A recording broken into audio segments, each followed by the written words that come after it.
자, 안녕하세요. 한국 역사와 그 다음에 신화 그리고 전설, 설화 이런 것들이 어우러져서 한데 살아 숨쉬는 붓다로드에 오신 것을 환영합니다. 오늘 말씀드릴 내용은요. 탑상편 맨 마지막에 지금 끝부분이고요. 그리고 어떻게 절들이 창건됐는지 사실 그렇게 중요한 절들은 아니에요. 그래서 그냥 빼버릴까도 싶었는데 옛날 사람들이 어떻게 절을 만들었고 그 다음에 인간관계들이 어땠는지 그리고 여기 보면 되게 재밌어요. 남편을 위해서 절을 만들어 주기도 하고 더 대단한 건 부인을 위해서 부인을 위해서 부인을 위해서까지는 아니고 어머니를 위해서 하는 아버지를 위해서 하는데 거기에 이제 부인을 찡궈줬죠. 그래도 굉장히 대단하다는 생각이 들어요. 그래서 이러한 관계들에 대해서 좀 알아볼 수 있는 그래서 절들을 창건한 이야기를 해드릴 겁니다.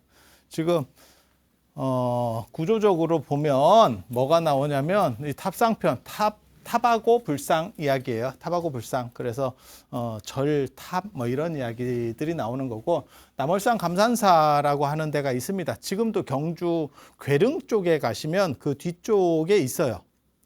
그리고 감산사 거기 이제 비로자나 부처님이 모셔져 있고 그런데 저 불상이 경복궁으로 나중에 반출이 되거든요. 경복궁으로 일제강점기 때 얘기하는 거예요. 일제강점기 때 경복궁을 먹어가는 과정에서 저 불상을 이제 모셔놓고 박물관 같이 이제 기념관을 만들고 이렇게 그때 메인 유물이었습니다. 그리고 지금도 국립중앙박물관에 가면 들어가는 전시실 입구에 있는 경천사 10층석 탑이 어떻게 보면 가장 메인이고 그 다음에 그 2층인가 3층인가 올라가면 사유의 방에 국보 78호, 83호 이렇게 불상 두 구가 이렇게 모셔져 있어요. 그렇게 있고 그 다음에 불상, 조각실, 불상 쪽에 가시면 메인이 감산사 두 불상입니다. 광배 형태로 해서 두 구가 조성이 돼 있어요. 그래서 그 불상을 모신 사람의 이야기. 저랑 가면 제가 뭐라고 얘기하냐면 그 뒤쪽에 글이 쓰여 있어요. 저는 사실 무주상보시 이런 거 되게 싫어하거든요. 무조건 이름을 새겨야 됩니다. 이런 얘기를 하는데 이런 얘기를 하면 사람들이 어떤 분들은 아우 그거 좀 뭐 그런 거 아니에요? 조금 약간 너무 추접은 거 아니에요? 이렇게 말씀하시는 분들도 있어요. 근데 저같이 미술사나 문화재를 하는 사람들은 거기에 기록이 있다라고 하는 게 나중에는 그 기록이 그 문화재보다 귀합니다. 아 진짜. 그리고 그 당시 사연을 이야기해줘. 왜 이렇게 했는지.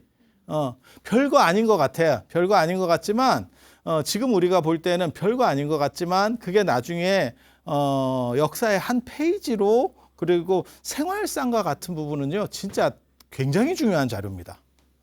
그래서 그 이름을 남기는 게 좋고 이름을 왜 안 남기라고 했냐면 집착이 없이라는 것도 있지만 스님들 입장에서는 관리의 편리성이라고 하는 부분도 있어요. 이름 안 하고 하면 이름하면 우리도 그런 거 이름해서 한번 적어보잖아요. 그러면 당신들이 이상하게 불러줘 놓고 나중에 이름 틀렸다고 얘기한다고. 그거 보통 일 아니에요. 보통 일 아니에요. 그거 다 수정해야 되고 맞는지 해야 되고 다 이 작업들을 해야 되거든요. 이름 없으면 편하지. 뭔 집착을 냅니까? 이렇게. 그러면서 뭐라고 얘기하냐면 뭐 황룡사나 팔만대장경에 이름 나옵니까? 딱 이렇게 왕실에서 했죠. 누가 했는지 정확하게 아는데 한 주체가 정확한데 뭐하러 이름을 남겨? 그런데 추모나 이런 부분에서는 사실 기록들이 많이 남아 있어요. 성덕대왕신종이나 아니면 상원사 동종이 중요한 것도 기록이 있어요. 그래요. 그래야 절대연대를 알 수 있고 기준점들을 잡아갈 수 있고 무슨 사연이 있어서 이런 것들이 나왔구나 왜 저런 불사를 했구나 라는 거예요. 근데 이 불상에는 등 뒤에다가 완전히 뭐 이렇게 바둑판 같이 쫙 원고지 같이 만들어서 글을 쫙 새겨놨거든요. 양쪽 다. 그래서 그때의 변화 그리고 그 당시 사람들의 이름 관초리 부인 뭐 이래가지고 굉장히 재밌어요. 그리고 가장 놀라운 거는 이련은 어떻게 삼국유사를 썼는가에 대한 부분이 이제 나오게 되는 거죠. 제가 예전에 고려대에서 저 수업 받을 때 이걸 가지고 발표를 했었는데, 박사과정 때 이걸 발표를 했었는데 저도 깜짝 놀랐어요. 왜냐하면 삼국유사에 나와 있는 거하고, 삼국유사는 글로 남아 있는 거고, 여기는 이제 저 불상이 있으니까 뒤에 그 내용을 확인해 볼 수 있어요. 지금 그럼 가서 눈으로 볼 수 있느냐? 눈으로 가도 안 보입니다. 하지만 탁본을 찍든지 아니면 요즘은 기술이 좋아가지고 장비를 쓰면 글을 읽을 수 있어요. 뭐 그 정도 되겠지, 그냥 생각해 봐도. 그래서 그렇게 해서 맞춰 보니까 오자가 진짜 많이 나요. 오자가 진짜 많이 나요. 그리고 오자가 나오는 데는 대부분 뭐냐면 인명이라든지 사람 이름이라든지 뭐 이런 뭐 관직명이라든지 이런 거는 사실은 틀려도 잘 몰라요. 우리도 마찬가지예요. 축원문에서 이름이 틀렸어. 그 사람이 좀 잘못 적어줬어? 안 그러면 좀 날렸었어? 이래갖고 틀리기 시작했어. 그거 어떻게 알아? 앞뒤를 맞춰볼 수 있는 단서가 하나도 없잖아, 이름에는. 그래서 그거 굉장히 많아요. 그래서 야, 그 당시에도 그렇게 열심히 한 건 아니구나. 조사에 오락하면 빡시게 조사에 온 게 아니고 보이는 대로 했구나라는 걸 알 수 있는. 그래서 저걸 보면서 무슨 생각을 했냐면 맹자 얘기가 딱 떠오르죠. 맹자에 보면 책에 있는 말을 다 믿을라 치면 책이 없는 게 낫다. 그래서 이런 자료들이 더 중요한 거예요. 근데 거기 뒤에 뭐라고 쓰였냐면 미륵부를 모셨어. 미륵부를 모셨는데 어머니를 위해서 조성을 했대. 네, 어머니. 그거 굉장히 대단합니다. 진짜 이런 효자도 없을 거야. 자기 어머니 이름까지 다 나왔으니까. 그리고 동생 이름도 나와요. 719년에 조성했다고 나오거든요. 그러니까 미륵부처님의 화광이라는 거예요. 광배예요. 큰 광배. 그 뒤에 등짝에 글이 쓰여 있는데 그게 후기야, 후기. 예.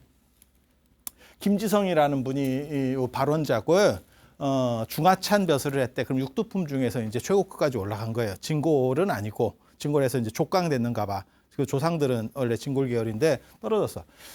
그래서 살기도 되게 오래 살았어요. 652년에서 720년까지 오래 살았어.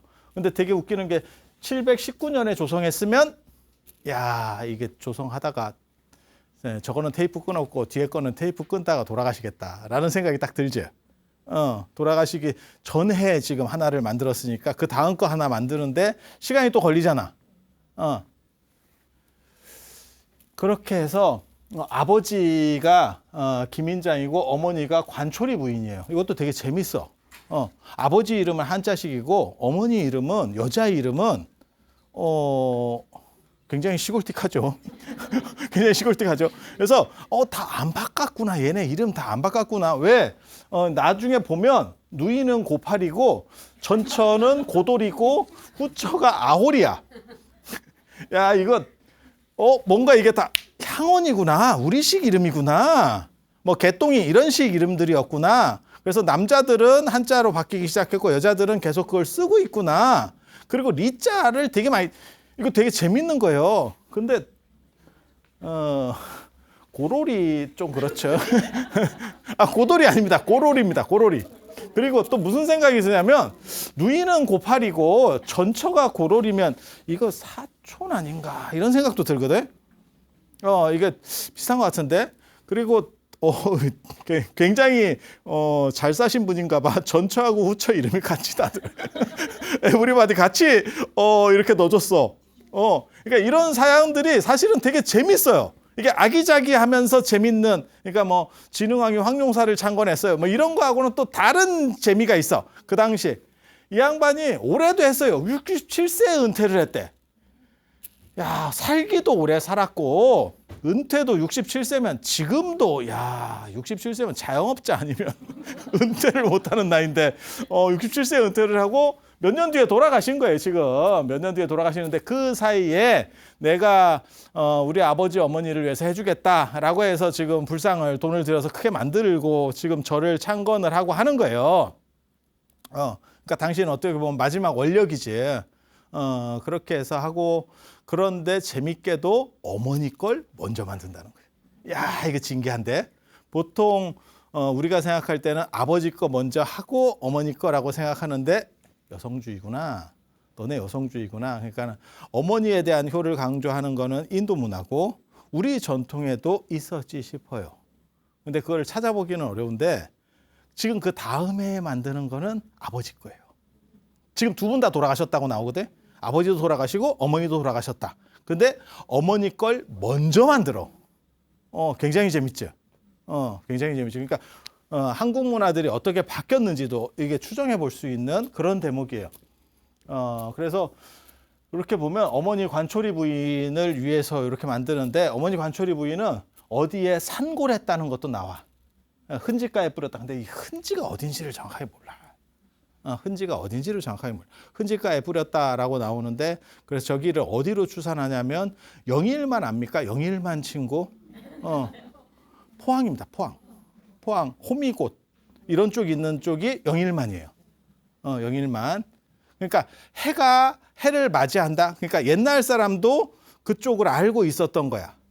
그쪽에서 어떻게 보면 양기를 북돋귀에서 뿌렸을까라는 생각도 하나 있고 좋은 곳으로 이제 가라는 의미로 해 뜨는 곳에서 맨 정동쪽에서 이렇게 뿌렸나라는 생각을 한번 해볼 수 있고 야, 이 사람들이 다 지금 경주 사람인데 경주면 간포 아니냐? 문무왕 수중릉 있는데 거기 아니냐? 실제로 문무왕 수중릉 있는데 무당들이 굉장히 많이 오는 무당이 어떻게 보면 명소 중에 한 명입니다. 한 곳이 거기입니다. 그쪽 아니겠냐? 라는 생각도 있어요. 이게 정해진 건 아니야. 근데 그 둘 중에 하나일 거라는 생각을 해요. 그래서 이 얘기는 뭐냐? 화장했구나. 이열은 화장했네. 화장했으니까 상골을 했지. 그리고 화장을 한 뒤에 상골이냐, 그러니까 다 뿌려서 끝내버리냐, 안 그러면 추모하는 또 다른 걸 만드느냐, 이건 또 틀려요. 이건 또 틀려. 지금 여러분도 마찬가지잖아요. 지금도 여러분이 선택권이 있는 거잖아요. 어떻게 보면. 근데 보면 아우양성이라는 사람이 있고 현도사, 이게 굉장히 재밌는 거예요. 제가 이게 사가 스승사자가 스님이라 그랬잖아요. 이것도 여기서 밝혀져요. 정확하게 옛날에도 이렇게 썼구나. 이게 지금 719년 절대 연대를 가진 자료거든요. 왜? 이 다음에 아미타불을 또 모셨거든요. 아미타불 두 구를 모시니까 한쪽에는 미륵, 한쪽에는 아미타를 모셨어. 거기 보면 뭐라고 나오냐면 삼은현도라고 나와. 그러니까 이게 승려라는 뜻이구나. 그러니까 이런 것들이 조선시대 때 승님, 쉽게 말해서 스승님이 스님에서 나온 거다라고 하는 거는 유교적인 글에서도 다 나와. 훈몽자회 같은 데서 다 나오는데 옛날부터 저렇게 썼구나. 그래서 무슨 사 이러면 제가 얘기했잖아. 그건 스님을 뜻하는 거다. 원래는 스승님 그리고 저기서 스승님 이런 데서 이제 정확하게 나오는 거죠. 한 번은 현도사라고 나오고 한 번은 삼은현도라고 나오고. 이거 굉장히 재밌어요. 그리고 누이가 고파리, 전처가 고노리, 후처가 아오리. 이게 지금 같이 사는 것 같아. 느낌상으로는. 등과 함께 선행을 경영했다. 그러니까 이들이 다 나의 뜻에 받아서 나랑 같이 이렇게 절을 창건했어. 그게 감산사야. 그게 우리 어머님, 아버님 추모 사찰이야. 이렇게. 그래서 자기 가족이나 다 이렇게 들어가 있는 거예요. 그리고 이 어머니가 모르긴 몰라도 아마 미륵불 신앙을 가지고 계셨던 것 같아요. 그러니까 보통은 돌아가시고 뭐 극락왕생을 기원합니다. 그러면 아미타불 쪽으로 많이 나오거든요. 그런데 왜 미륵불을 모셨지? 그거는 돌아가시고 나서 도솔천에 태어나기를 어머니가 뭐 발언했거나 이런 게 있지 않았겠나라는 생각을 해봐요. 길게 써놨으면 그런 내용들을 좀 더 길게 써놨으면 참 좋았을 건데 내용이 없어. 내용이 그렇게 많지는 않아. 이름만 직사게 나와. 이름만 직. 근데 이 이름이 재밌는 게 왜 얘기하냐면 그 다음에 해에 아미타불을 또 조성을 하는데 이게 아버지를 위해서 조성하거든요. 그러니까 아버지는 뭐 이게 특별히 아마 색깔이 없었는지 아니면 극락에 가기를 그냥 원했는지 뭐 아미타불을 했어. 그런데 여기 보면 요 사이에 주군으로 나와. 동생 죽었어. 아우가 여기서는 그냥 산 사람으로 나오거든. 죽었어요. 현도 안 죽었어. 앞에 죽은 사람 안 죽은 사람 표가 나오거든. 안 죽었어. 그래서 이게 출가하면 안 죽는갑구나 이런 생각. 그러니까 한 집안에 한 명 정도가 아마 출가했던 것 같고 요 가족일 겁니다. 지금 다 같은 가족일 겁니다. 그러니까 뭐 동생이거나 이런 식이었을 거야. 이 현도가. 그다음에 죽은 아내 고놀이 죽었어. 지금. 죽은 동생 고파리 죽었어. 근데 천처는 죽었을 것 같아요. 왜냐하면 저 양반이 벌써 나이가 너무 67세 요걸 했으니까 은퇴를 했으니까 굉장히 오래 사신 거잖아. 그래서 충분히 그리고 후에 들어온 분은 안 죽었어요. 아오리는 안 죽었어. 아오리는 안 죽었어. 근데 여기 보면 이들을 위해서라고 나와. 이들을 위해서. 여기서는 이들과 함께 이들을 위해서 내가 이 불사를 한다. 그러니까 어떻게 보면 의리가 있는 것 같아. 조강지처도 넣어주고 새로 얻은 부인도 넣어주고 에브리바디 감사하게 행복하게 살다가 저 불사를 하다가 돌아가셨어. 그런데 애석하게도 자식 중에는 자기를 넣어준 사람이 없어.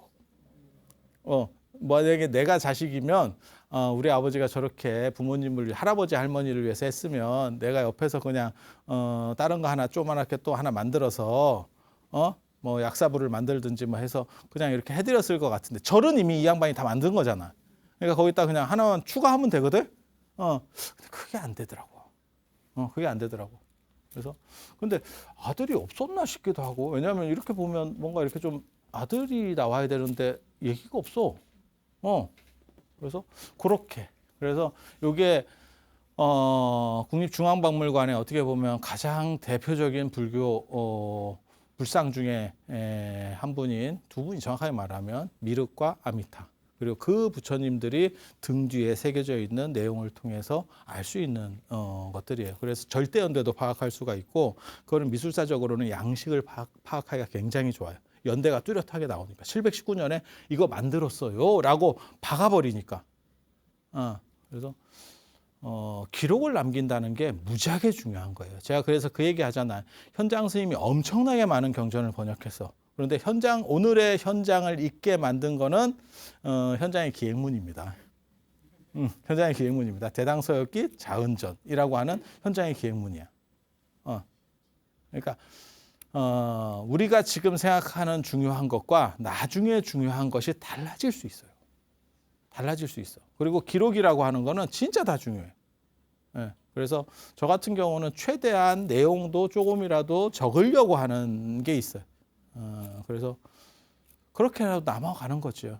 그래서 이 양반이 내가 보기에는 제일 잘한 거는 자기도 대단해. 김지성이라고 하는 여기서는 김지전으로 나오는데 같은 사람일 거예요. 그러니까 자기 이름도 남지만 자기 아버지하고 김인장하고 이 관초리 부인 누가 알겠어. 야 어떻게 보면 효도치고는 이 정도 효도가 있겠나 싶은 생각이 들죠.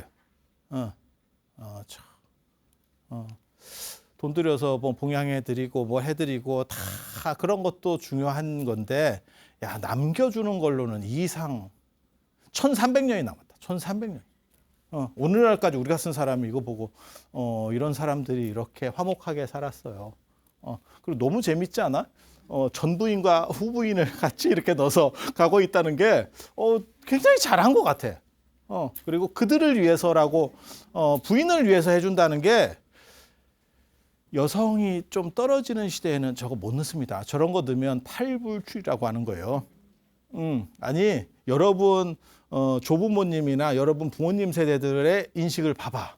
야 저기에다가 내 마누라 이름 넣어야겠다. 이러면 상황이 또 아유 쪼장이 아이고 뭐 이런 식으로 약간 좀 떨어지게 봤다고. 여기는 그냥 다 넣어줘 버리는 거예요. 그리고 순서도 생각처럼 막 이렇게 어떠한 순서가 있었던 게 아니고 어떻게 보면 친한 사람 중심으로 된 것 같기도 해요.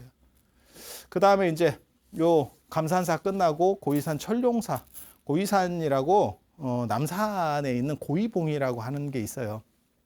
여기 철룡사가 있는데 그 썰에 의하면 그 절이 무너지면 나라가 무너진대. 신라가 무너진대. 그걸 악분기라고 하는 사람이 그렇게 얘기했대. 문무왕 때 사자로 와서 저 당체종의 사자로 와가지고 야 이 절 파게 되면 그러니까 굉장히 어떻게 보면 혈자리에 있는 국가의 운을 결정하는 그러한 절이라는 거예요. 그런데 이미 고려시대 신라 말에 파괴됐다는 거예요. 그게 신라가 멸망하는 것과 연결되는 게 아니냐, 뭐 이런 썰들이 있었다는 거예요. 근데 뭐 별로 중요한 것 같진 않고, 왜 철룡사냐? 자기네들도 몰랐던 것 같아요. 그래서 이 절을 창건한 사람이 딸이 둘이 있는데 하나는 천녀고 하나는 용녀래. 선우용녀가 그래서 철용이래. 철용이래. 너무 유치하지. 철룡이라고 하는 뜻은 아마도 특별하지 않으면 철룡팔부에서 나왔을 거예요. 불교적이면 천용, 아수라, 가루라, 긴나라, 마후라가 야차, 건달바 이렇게 해서 그중에서 리더가 천과 용이기 때문에 천은 신이라는 뜻이에요. 하늘에 있는 천신. 신과 용이기 때문에 그래서 제석 철룡도 뭐 이렇게 조선 후기까지도 이 철룡신앙이라고 하는 게 내려와요. 그래서 아마 호국하는 이러한 철룡팔부가 국가를 호국하는 그런 사찰이었고 그것이 무너지면 망한다라는 이야기는 사천왕사도 비슷한 그런 거거든요. 그래서 무슨 뭐 경주에서 사천왕사 일제강점기 때 뭐 맥을 끊으려고 했었다는 둥 이런 얘기들도 나오는 것도 그런 거예요. 그러니까 호국 사찰이었지 않겠나. 그래서 저런 이야기가 나왔을 거다라는 생각을 하는 거고 신라 말에 파괴가 됐대. 그래서 신라가 끝났을 수도 있고 아무튼 그거를 최은암의 아들 최승로. 최승로가 누구냐면 중생사에서 예전에 제가 한번 얘기해 드렸습니다. 중생사 관세음 보살님한테 기도해서 낳고 관세음 보살님 젖 먹고 큰 애. 남자 젖 먹고 큰 애가 최승로예요. 최승로. 이게 지금 고려시대로 넘어오는 거예요. 최승로 그다음에 그 아들이 숙이고 그 아들이 제한이래. 고려시대 때. 그래서 당신이 여기를 중건을 해요. 이런 좋은 터에 있는 유서 깊은 터에 있는 저를 내가 중건해서 내 원찰로 삼아야겠다. 나의 복을 빌어주는 사찰로 삼아야겠다. 그렇게 해서 어떤 걸 했냐면 석가 만일도량을 만들었대. 석가모니 부처님 기도를 30년 동안 만일입니다. 한 28년 정도 될 겁니다. 얼마 전에 제가 그 건봉사에 갔었는데 거기는 아미타 만일도량입니다. 그러니까 극락에 태어나기를 발언하면서 만일 동안 기도를 하는 거예요. 기도를 어떻게 하는 거냐면 불 떼놓고 기도합니다. 불 떼놓고 방에서 법당에서 막 기도를 하는 게 아니고 불 떼놓고 방에서 옛날에 만일들이 그렇게 몰라 건봉사 만일은 어떻게 했는지 정확하게 모르겠어요. 거기 보면 웅면 서승조 나중에 나올 건데 그 웅면 서승조에 보면 상공사 웅면 서승조에 보면 법당에서 했었던 것 같이 이렇게 나오는데 릴레이 기도입니다. 팀을 짜가지고 한 6팀 정도 해가지고 계속 기도하는 거거든요. 몰라 원판은 어땠는지 모르겠어요. 법당에서 했는지 어땠는지 모르겠는데 후대에는 다 어떻게 했냐면 조선시대 때나 이런 때는 어떻게 했냐면 만일이라고 선원 뭐 강원하듯이 만일이라고 하는 연불당이 있어. 거기서 앉아가지고 계속 기도하는 거예요. 그래서 그거 광세하고 북치고 이렇게 계속 기도하는 겁니다. 그렇게 릴레이로. 그래서 입지하고 명찰 보면 회양을 못 보는 기도. 회양 못 보는 기도. 우리 붓다로드도 그치 못 보는. 내가 그래서 최대한 좀 빨리 지금 진도를 빼서 올해 아니잖아 내년 초에는 끝내야겠다 나 이런 생각도 하고 있어. 이게 끝없는 이야기야. 끝없는 이야기. 옛날에 그 촉산전이라고 이민수 씨가 그 책 쓸 때 뭐 30년인가 연재했다고 그 비슷해요. 그래서 요 만일 기도인데 석가 만일 기도는 이건 굉장히 좀 심플한 겁니다. 보통은 다 만일 기도하면 연불이고 그거는 극락왕생과 관련된 연물이야. 그래서 연사, 백년사 뭐 이런 것들이 있거든요. 중국 불교에도 나오거든요. 그 여산 해원 스님 그 얘기에서 백년결사. 그리고 우리나라에서도 원묘국사 요새 백년결사 이렇게 나오거든요. 그게 극락왕생을 위한 기도들이에요. 그러니까 흰 연꽃이 있는 곳 그게 보타락가산인데 원래는 근데 그거를 등치시켜서 극락으로 인지를 해요. 보타락가산하고 극락하고 다릅니다. 사실은 다릅니다. 근데 관세음 보살을 통해서 간다라는 생각을 해서 그냥 흰 연꽃 플러스 극락 이렇게 연결을 시키는 구조들이 나오거든요. 그래서 연사 백년사 뭐 이렇게 나오는데 그래서 보통은 아미타불 만일결사를 하는데 극락 만일결사를 하든지 여기는 석가 만일결사. 이게 뭔지 모르겠어요. 좀만 써줬으면 굉장히 좋았을 건데. 예. 석가모니불 회상에 태어나자는 없잖아. 열반하셨는데 어떻게 하자는 거지? 그럼 도솔천에 가서 미륵에게 배우겠다. 그건 그럴 수도 있잖아.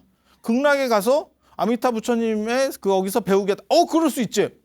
석가모니 부처님 열반 만일 동안 연부를 해서 그럼 또 결과를 어디를 하겠다는 거야? 이게 도대체. 그러면 생각해 볼 수 있는 게 혹시 법화경 중심의 영산정토인가? 라는 추정을 해볼 수가 있어. 이제 법화경에서는 가연설을 쓰기 때문에 부처님이 안 돌아가셔요. 석가모니 부처님은 돌아가시지 않아. 돌아가시지 않아. 그냥 돌아가시는 모습을 보였다라고 보면 될 거예요. 원래부터 지금 태어나서 성불하신 것도 아니고 아주 옛날부터 이미 다 성불하셔서 중생을 제도하기 위해서 약간 약한 모습으로 나오고 이렇게 한 거지. 그러니까는 어떻게 보면 최고 인류 배우가 여러 가지 영화로 이렇게 등장을 하는 것처럼 그렇게 나오는 거지. 부처님은 끝나지 않아. 그래서 그런 식 사고의 만일결사인가? 라는 추정만 해볼 수 있어요. 근데 단서가 없기 때문에 더 이상 뭐 진도를 뺄 수가 없어. 그래서 굉장히 특이한 거고 이걸 개설하고 이 사찰이 당시는 원찰이었었는가 봐. 그래서 나중에 죽어서 수호신이 됐대. 이 사찰의 수호신. 자기가 거기서 기도도 하고 자기가 자기 절로 다니고 자기 집 식구들 명복도 빌고 그리고 나중에는 그 절에 자기가 봉안된 거지. 그리고 최대 창건주니까 어떻게 보면 중창주지. 다 없어진 거를 이제 중창인데 창건이지. 완전히 없는 걸 다시 만드는 거니까. 거기서 어떻게 보면 사찰 신처럼 이제 모셔지는 거지. 그리고 굉장히 합리적으로 저 절이 유지될 수 있도록 하려고 많은 노력을 했던 것 같아요. 그래서 능력 있는 사람, 능력 있는 주지를 어떻게 선별할 건가 이런 얘기를 써놨다고 이 양반이. 이게 이제 아무리 도량을 잘 만들어도 사람이 상태가 메롱인 사람이 와버리면 이제 죽게 되고, 그 다음에 좀 상간벽지에 있어도, 송광사 같이 저렇게 땅끝에 있어도 진울 스님이 가시니까 거기가, 쉽게 말해 지금도 총림이 만들어지는 거고, 아니, 그렇잖아. 개성이나 이런데, 경주에, 유수한 사찰들이 왜 없었겠어? 지금 남은 거는 몇 개나 있어. 그렇게 생각해 보면, 그게, 기세간 요 조건도 사찰이라고 하는 조건도 중요하지만 사실은 스님들이 어떻게 하느냐 굉장히 중요하거든요. 그래서 그런 생각들을 이 사람이 해요. 그래서 정당한 승려, 능력 있는 승려를 어떻게 잘 선별해서 주지를 할 건가에 대한 생각을 하고 거기서 분수승이라는 얘기가 나옵니다. 분수. 향 사르고 닦는다는 거예요.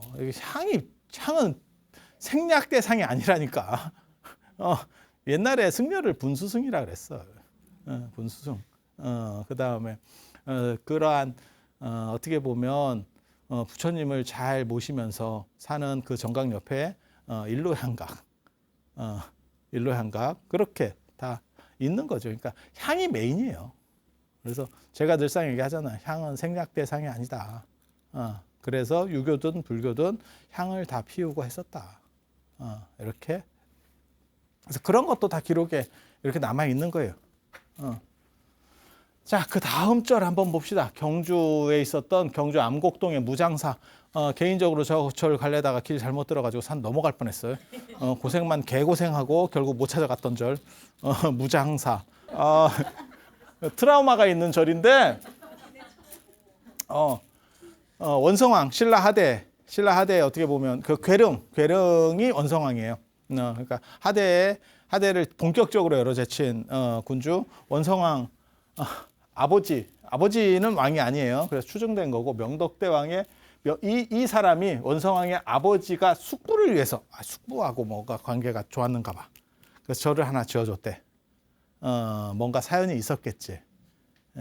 뭘 저렇게 직계가 아닌데 해줄 정도면 굉장히 고마운 분이에요.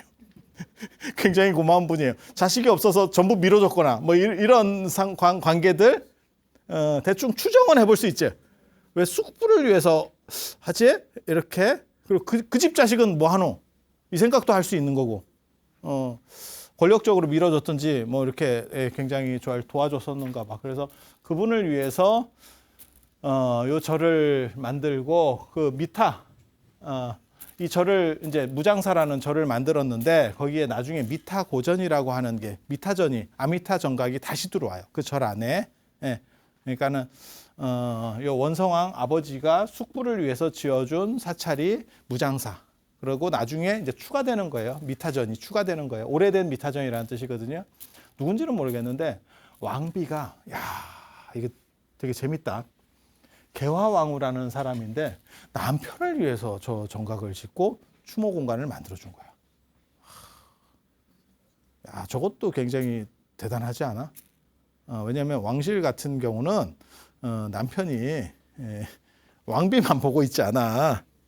그런데 뭔가 괜찮았는가 봐.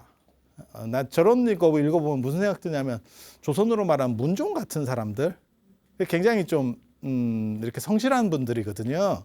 문종은 굉장히 이렇게 뭐 뜻인지 아시겠죠? 대충 뭔 뜻인지 아시겠죠?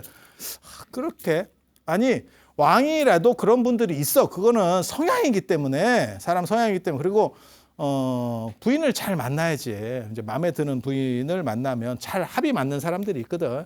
그렇게 했었는가 봐. 그래서 남편을 위해서 창건을 해줬대. 그러면서 뭐라고 얘기하냐면 아미타 부처님이 나를 속이겠나. 이러면서 우리 남편은 꼭 극락으로 갈 거야. 내가 이렇게 모시고 잘 해주면 꼭 그렇게 될 거야. 그러니까 남편을 생각하는 마음이 어떻게 보면 절절하지. 그냥 돈 있어서 해주는 게 아니고 나는 꼭 그렇게 됐으면 좋겠어. 내 죽은 남편이 꼭 좀 극락에 갔으면 좋겠어. 이렇게. 근데 보통 여성분들이 이제 좀 나이 드시고 이런 분들은 자식한테는 그렇게 하는데 남편한테 잘 안 하거든. 근데 얼마나 이 사연이 고귀해. 이렇게 살면 진짜 괜찮게 사는 거지. 이 절에서 어떤 승려가 꿈에 어떤 사람이 나타나서 법을 설하는 이렇게 가르침을 설하는 꿈을 꿨대요. 그래서 그 꿈을 딱 보고 여기가 불법 장류지처 그러니까 불교가 끊이지 않고 계속 갈 그런 절인갑다라고 생각을 했대. 그런데 지금은 폐사돼 있고요. 폐사돼 있고요. 그래서 그렇게 있는 게 요 무장사고 저 무장사가 투구를 감췄다라는 뜻이에요. 그래서 나중에 어떤 썰이 있냐면 저 계곡 쪽에 거짓말 같아요. 태종이 여기서 태종은 태종무열한 김춘추거든요. 태종이 거기다가 병장기를 그러니까 투구하고 뭐 칼 이런 것들을 이제 전쟁 끝나고 거기다가 그 계곡 쪽에 이렇게 묻었대. 상징적으로 묻었대. 이제 혼란은 그만. 이라고 얘기를 하면서 묻었다는 거거든요. 그런 의미로 묻었다는 거거든요. 그래서 투구를 감췄다라고 해서 무장사 이렇게 얘기하는데 물론 거짓말일 거라고 생각합니다. 이유는 뭐냐? 태종 때 전쟁이 안 끝나죠. 김춘추 때 통일이 안 되죠. 문무왕 범민 때에 끝나는 겁니다. 그래서 투구 묻으면 안 되는 시점이에요. 그런데 그런 썰이 있었다는 이야기거든요. 그런데 왜 그러면 투구를 감췄다라는 게 절 이름이 됐을까? 투구를 감췄다는 게 뭐냐면 지켜낸다. 거기는 환란으로부터 지켜지는 땅이다. 우리식으로 말하면 십승지 압니까? 정감록이나 이런 데 보면 전쟁이 나고 재난이 나도 그쪽에 들어가 살면 괜찮다 라고 하는 지역이 있어요. 그런데 거기서 얘기되는데 가보면 다 오지죠. 오지죠. 거기 살면서 고통받을 것보다는 전쟁의 위험을 감수하는 게 낫죠. 전쟁 위험 감수. 강원도에 십승지 아니고 백승지 정도 있습니다. 거기 전쟁 나도 안 들어갈 만한데 굉장히 많아. 산짐승 만납니다. 산짐승. 군인은 안 만날 건데 산짐승을 만나. 그래서 그런데 저런 데는 아마 환란으로부터 안전한 명당 이런 의미로 아마 무장사라는 표현을 썼는데 투구무자가 들어가고 감출장자가 쓰여 있으니까 투구를 감췄다 이러니까 전쟁을 끝나고 이제 평화의 상징으로 한 게 아니냐라는 썰들이 나오는 거야. 이거 비슷한 게 아까 이겁니다. 철룡사를 두 딸이 있었는데 절을 지은 사람한테 두 딸이 있었는데 천녀와 용녀에서 철룡사. 그렇게 있는 거고 그 다음에 백엄사 백엄사라는 사찰이 있어요. 합천군에 있는 사찰인데 거기에 석탑이 있고 거기에 사리를 모셨다는 거예요. 근데 이거 보면 되게 재밌어요. 왜 백엄사냐? 엄은이라고 하는 사람하고 백은이라고 하는 두 분이 합작으로 해서 창건한 거예요. 이거 진짜예요. 이건 진짜예요. 그래서 엄백이야. 엄백이야. 두 분이 해서 창건했대. 자기 이름 따서 하는 경우들도 있어요. 요 다음에도 나와. 요 다음에도 유덕사. 유덕이라고 하는 최유덕이라고 하는 태대각강까지 지낸 분이 절을 지었어. 그래서 유덕사야. 아니 그렇게도 한다니까. 그렇게도 한다니까. 실제로. 여기 보면 요 사람이 요 최유덕이라는 분이 최치원의 종제고 최양의 아버지래. 그래서 권력도 좀 있고 하니까 내가 내 절 짓는 거야. 그러면 이름을 어떻게 할까요? 내 이름. 존경스럽습니다. 그래서 이렇게도 할 수 있어. 그래서 이 백엄사 거기에다가 1065년에 드고 이정이라는 분이 불사리를 42가를 모셔와서 5층 탑을 만들었다. 뭐 이런 얘기가 있어요. 그러니까 절을 어떻게 만드는지를 이걸 보라는 뜻에서 하는 거예요. 이 절들이 중요하다. 그게 아니고 영축사라고 하는 절이 있어요. 이게 영축사가 어느 영축사인지 정확하게 잘 모르겠습니다. 울산에 있는 그 영축사지 영축사라고 보통 사람들은 이야기를 하는데 그 절이 그 절인지 정확하게 잘 모르겠어요. 여기 보면 뭐라고 나오냐면 어떤 사람이 꿩사냥을 해서 매를 이용해서 우리나라 그 매사냥이 아마 유네스코 무형유산인가 들어있을 거예요. 매사냥. 왜 그게 들어가 있는지 나 정확하게 모르겠습니다. 살면서 매사냥 내가 한 번도 본 적이 없는데 왜 우리나라에 들어와 있는지. 몽고에 들어가 있으면 내가 이해가 돼. 몽고 때문에 우리나라로 그 들어온 문화거든요.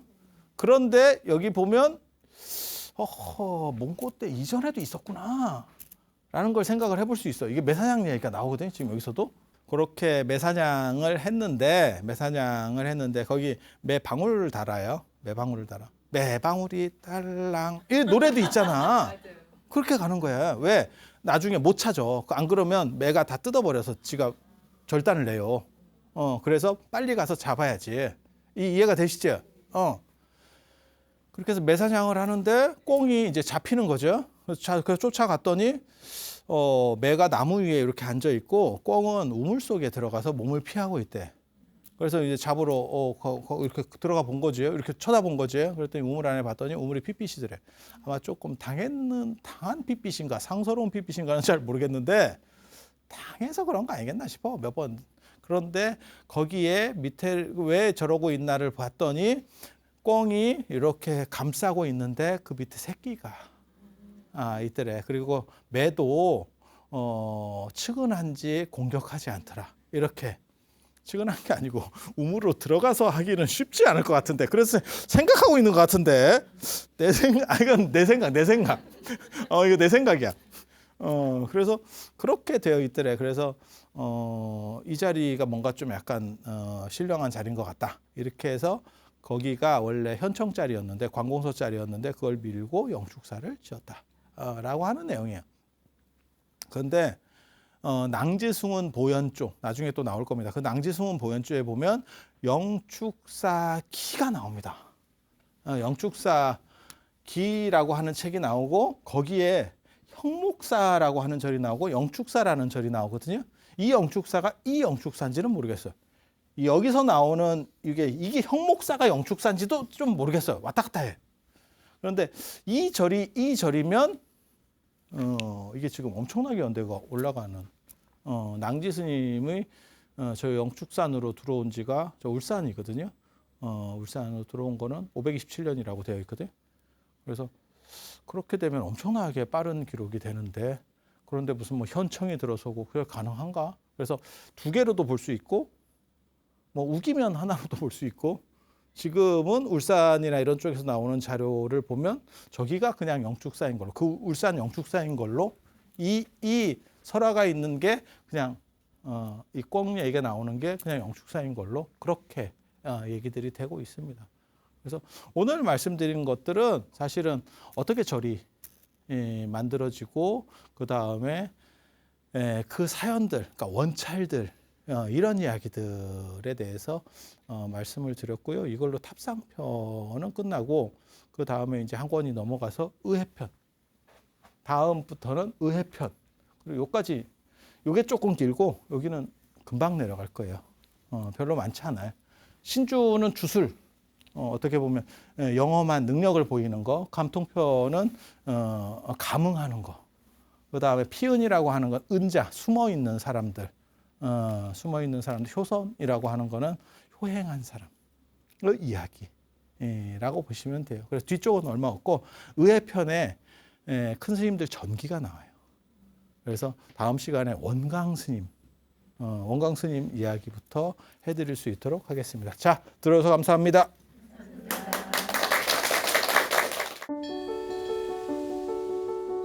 사찰로 들어서면 마음이 포근해집니다.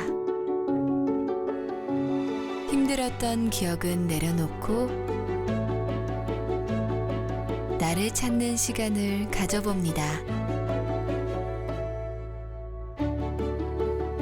나를 위한 행복 여행 템플스테이로 당신을 초대합니다.